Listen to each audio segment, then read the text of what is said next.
Today, the latest weapons, coupled with the fighting skill of the American soldier, stand ready, on the alert all over the world to defend this country, you, the American people, against aggression.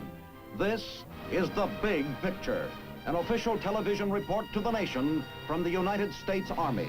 Now, to show you part of the big picture, here is Sergeant Stuart Queen. During the winter of 1777 and 78, the tattered troops of the American Army were bivouacked in the bitter cold of a bleak little town called Valley Forge. To this town came a small detachment of German soldiers, headed by a military genius, Baron Frederick von Steuben. Desperately in need of help, General Washington placed von Steuben in charge of training the Continental Army.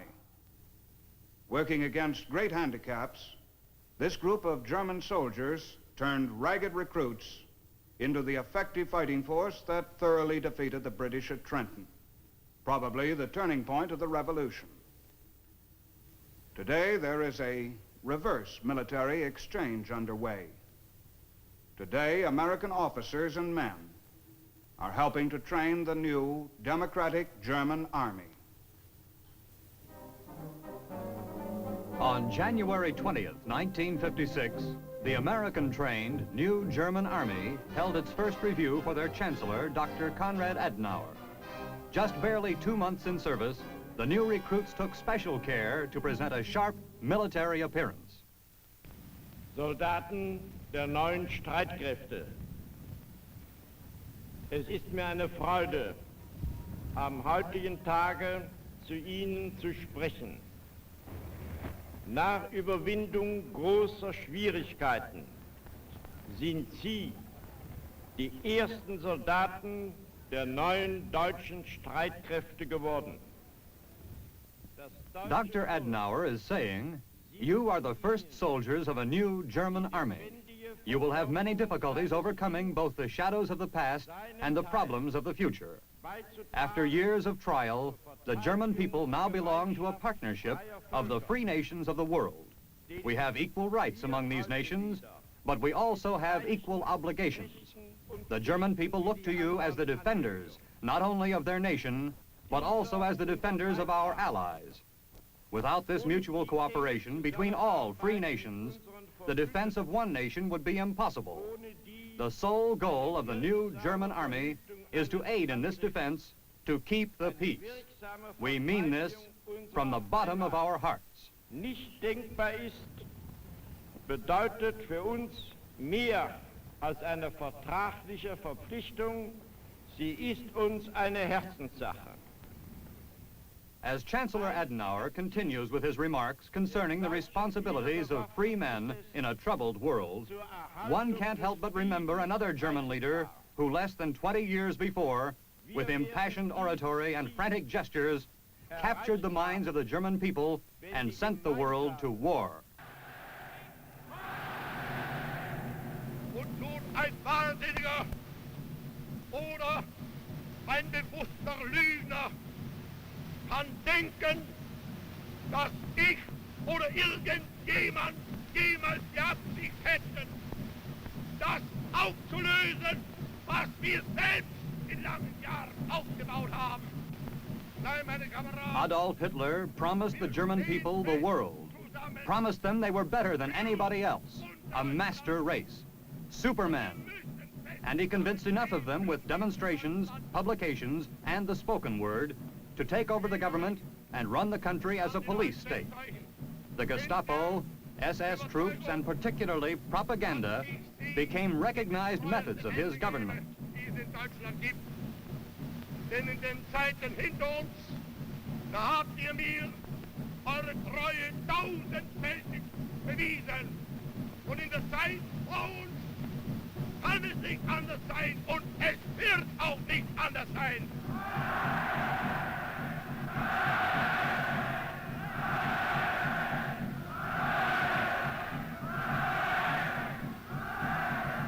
Und so grüße ich euch denn als meine alten, treuen, Ex-Faules Ex-Männer Sieg Heil!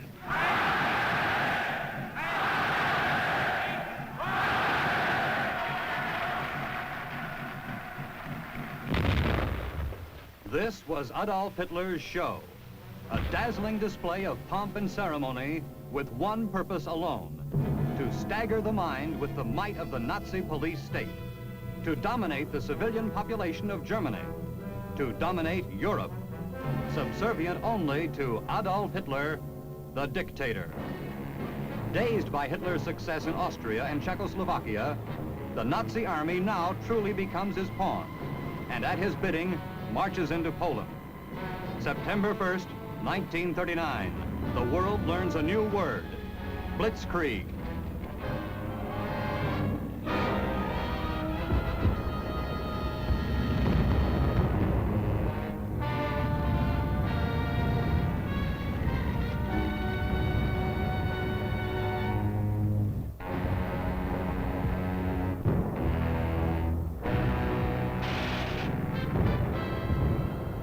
Poland, Belgium, France, and Norway. The Nazi tide sweeps over Europe.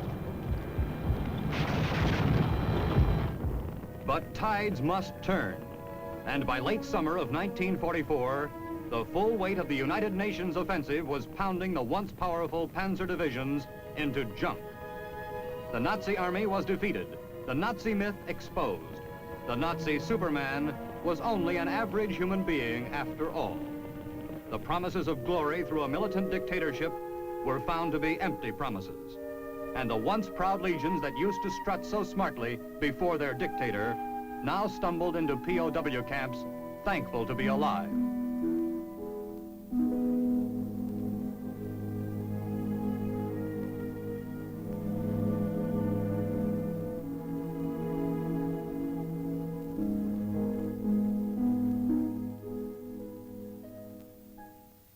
Of all the nations that fought with the Allied nations in World War II, only one turned that victory into an aggressive drive to seize an empire. That nation was Soviet Russia. One after another, the prostrate peoples of Eastern Europe fell under the heel of the Red Army to become satellite countries of communist Russia. Germany was divided and occupied. East Germany became just another Russian satellite. The Iron Curtain had descended on Europe. And the people of East Germany, how did they feel? Sick of Nazism, they found communism equally intolerable. Thousands upon thousands left all they ever owned and risked their lives to make the break for freedom, to slip under the Iron Curtain, to seek a new life in the democratic West. The refugee, the displaced person, became a common man in Europe. In the 5 years from 1948 to 1953, over 600,000 refugees fled into West Berlin from the surrounding communist countryside.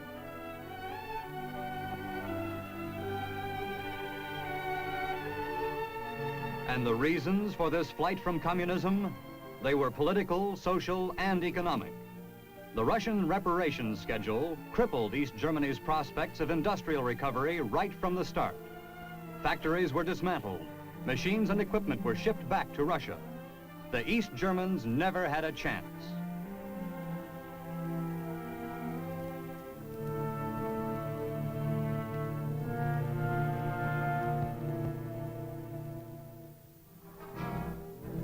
At the same time, in the western zones of occupation, an effort was made to erase the scars of war.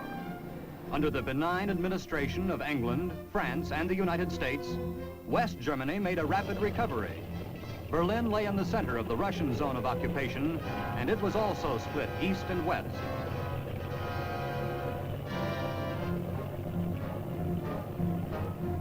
West Berlin prospered, an island of democracy in a communist sea. Her economy based entirely on trade through the Russian zone to West Germany, and from there to the free world. West Berlin became the symbol of democratic success and communist failure. Its prosperity, its very existence became intolerable to the Russian bosses. On April 1st, 1948, the Red Army imposed a blockade on all overland transport between Berlin and the West. Trade, the lifeblood of Berlin, ceased entirely.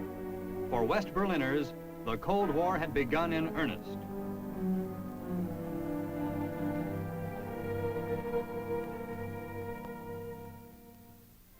Soon there would be a shortage of food. In this crisis, the free nations of the West responded with spirit and imagination. Even though the Red Army might have a stranglehold on all avenues of overland transport, the air was still free. And through that air came tons of supplies for the people of West Berlin. The airlift made history. From the 1st of April, 1948, to the end of September, 1949, when the blockade was lifted, Allied aircraft flew in over 2 million tons of food and fuel to the people of West Berlin.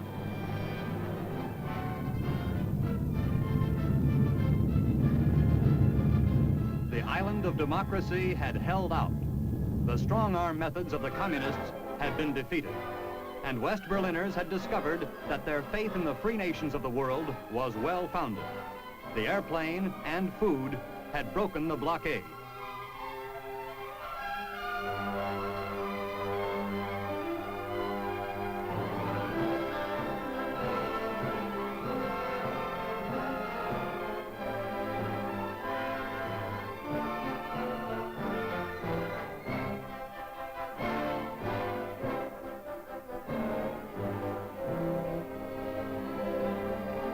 Of their own free will, West Berliners collected the funds to have this monument constructed, a memorial to those airmen who lost their lives bringing food and fuel to blockaded Berlin. In contrast, stands the Russian War Memorial, built to remind Berliners that the Red Army conquered their city once and still is not far away. The free nations learned something too from the blockade of Berlin. The aggressive action of the Red Army made it painfully clear that the Russian Communist Empire had not stopped expanding, that whenever the opportunity arose, the Red Army could and would strike down a weaker neighbor. Banding together, 10 nations of Western Europe, along with Canada and the United States, formed the North Atlantic Treaty Organization, NATO. It was March 1949. The NATO nations were dedicated to the proposition that if any member nation were attacked, all members would come to her defense. To back up their pledge with means, all NATO nations pooled units of their armed forces into a single command. Maneuvers were held periodically.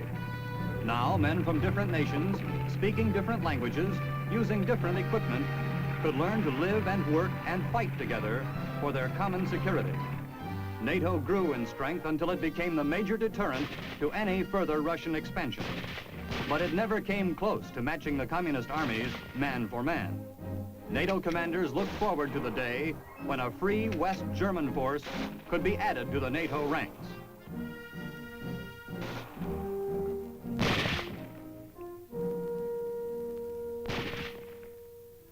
Protected by NATO, free Europe, and particularly West Germany, recovered from the destitution left by war.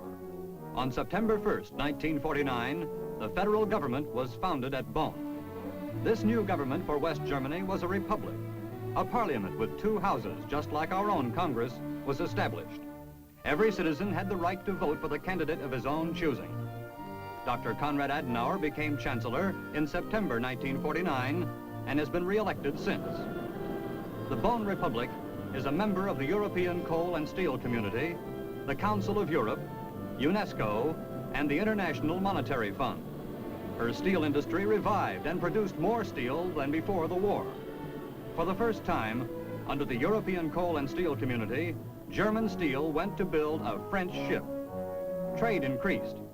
Under a liberal democracy, West Germany prospered.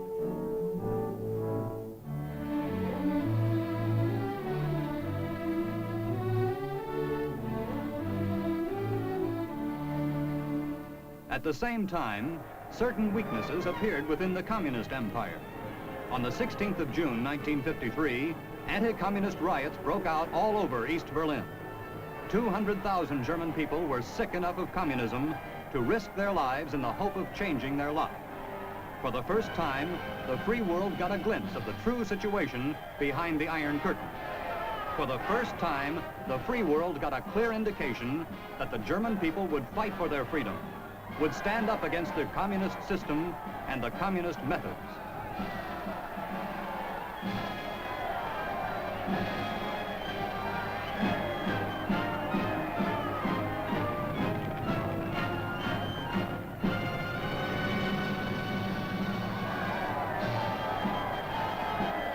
Armored cars and tanks against unarmed German civilians. It took the Red Army to restore the communist bosses in East Berlin.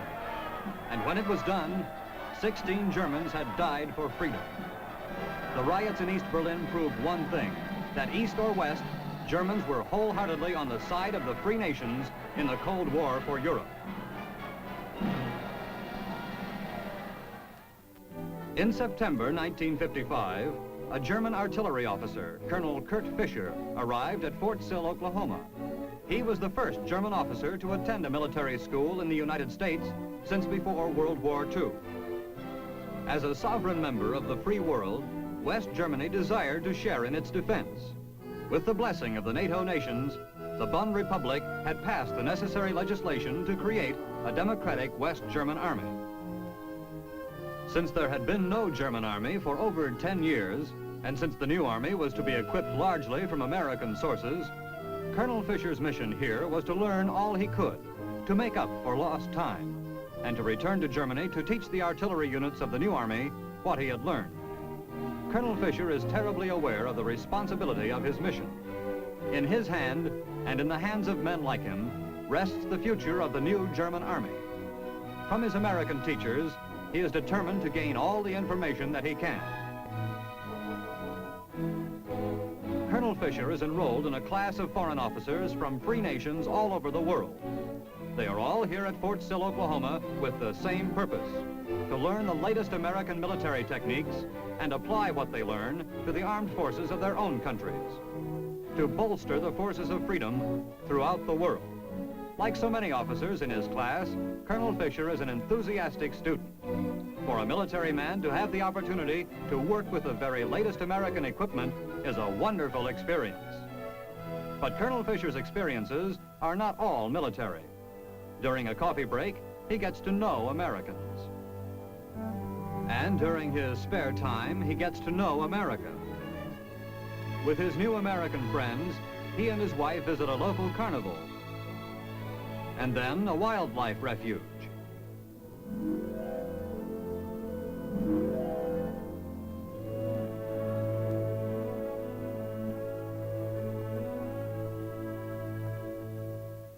Since Colonel Fischer is the highest-ranking officer in his class, it is his responsibility to report the class present to the American instructor.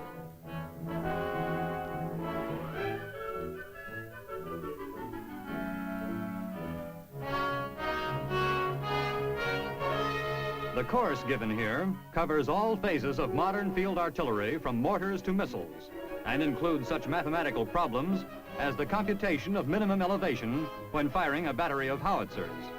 All the classes are given in English, and most of the foreign officers speak it. Colonel Fischer learned it in an American POW camp during World War II.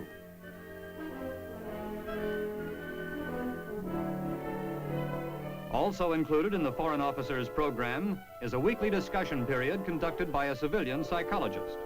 Here, men from different democratic nations become acquainted with each other's problems and ideas. The result is better understanding.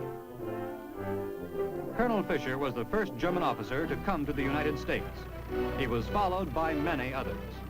Here at Fort Belvoir, a group of German officers watches a demonstration of some American engineer equipment.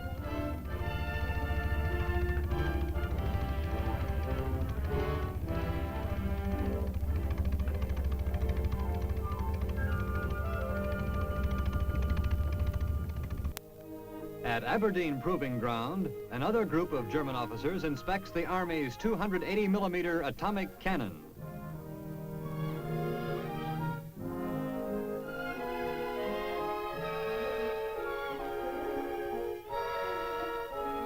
Inside, American officers demonstrate the cutaway tank turret used to train United States soldiers in tank operation.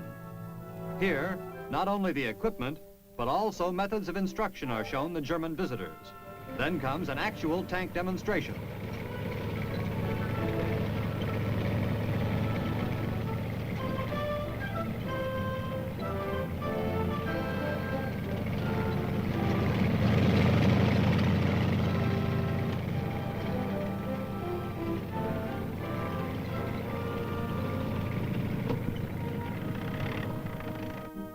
The Skysweeper, automatic anti-aircraft gun, is put through its paces for the interested German officers.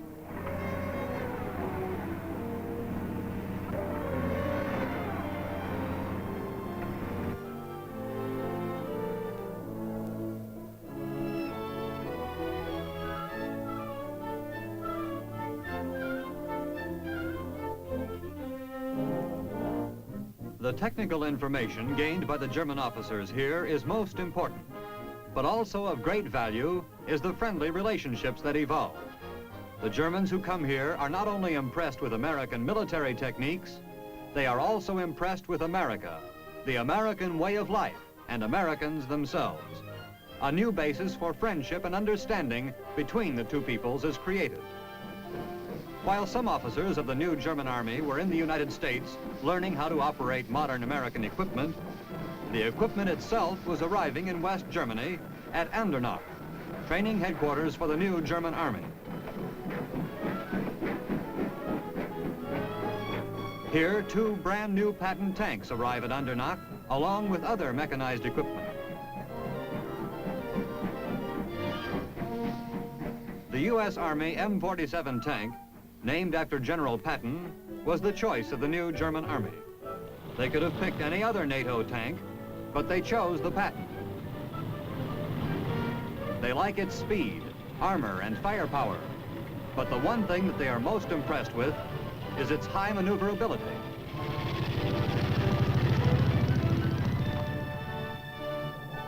By the truckload, American equipment rolls into the Andernach training post. This equipment is being made available to the new German Army under the United States-German Republic Mutual Defense Agreement. It is being made available to the new German Army with the assurance that it will be used to defend the peace of Europe. At the same time that the Bonn Republic passed the legislation forming the new Army, it also approved 14 congressional amendments clamping strict civilian control on the newly created armed forces. There is to be no revival of militarism in West Germany. With signing of the necessary documents, the new American equipment passes into the hands of the new German Army.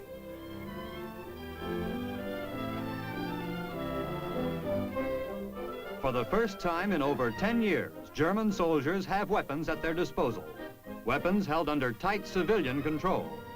Weapons with which to defend the peace and liberty of Europe. GTAG stands for German Training Assistance Group.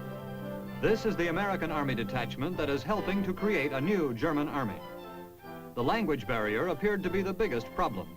Only a handful of the Americans spoke German. Therefore, classes were held sentence by sentence, English first, and then German. Die Pistole Kaliber 45 zu ersetzen und damit größere Reichweite und Feuerkraft zu gewährleisten. At present, it is assigned weapon of company commanders, platoon leaders, and auxiliary personnel and crew served weapons. Im Augenblick ist die Waffe vorgesehen für Kompaniechefs, Zugführer und die dazugehörigen Hilfspersönlichkeiten. But as it turned out, most of the American NCOs had picked up enough German words to get along, and they soon found out that 20% of the German recruits spoke English anyhow. So the informal training was carried on in an animated part English, part German manner of speaking that soon was known as Andernach dialect. In the weapons courses, terminology was really the only bottleneck. But as soon as the American realized that a bolt handle was really a Schlosshebel and a trigger was an Abzug, then everything became much simpler. The German recruits like the lightweight, fast-firing carbine, but they are eager too to proceed with other infantry weapons, machine guns, mortars, and rocket launchers. For any army, new or old, there must always be close order drill. Officers, no matter what their nationality, know that it is on the drill field that a recruit first becomes a soldier, first learns discipline and teamwork, and first senses the meaning of esprit.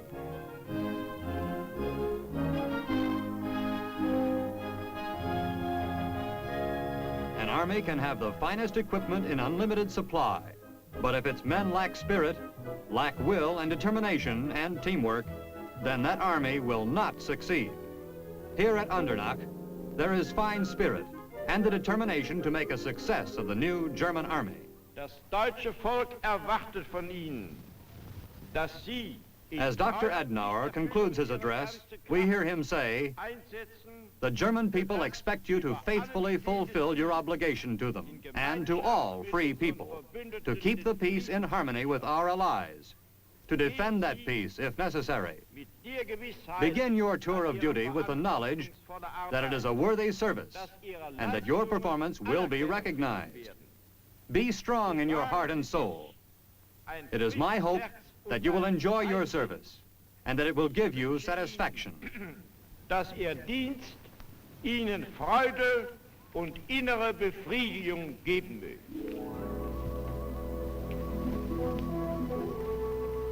Stillgestanden!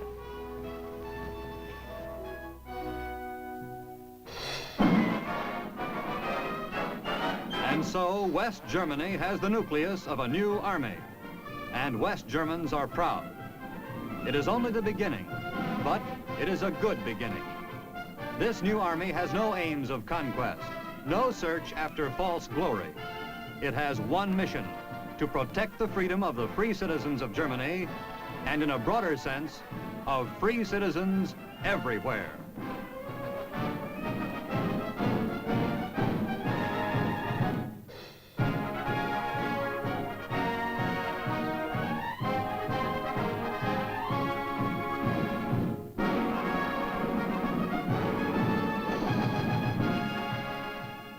And so today, the democratic German army stands side by side with the other armies of free nations, determined to defend this freedom against all threats of totalitarian aggression. Now, this is Sergeant Stuart Queen, inviting you to be with us again next week for another look at your army in action on The Big Picture. The Big Picture is a weekly television report to the nation on the activities of the Army at home and overseas. Produced by the Army Pictorial Center, presented by the United States Army in cooperation with this station. You too can be an important part of the Big Picture. You can proudly serve with the best equipped, the best trained, the best fighting team in the world today, the United States Army.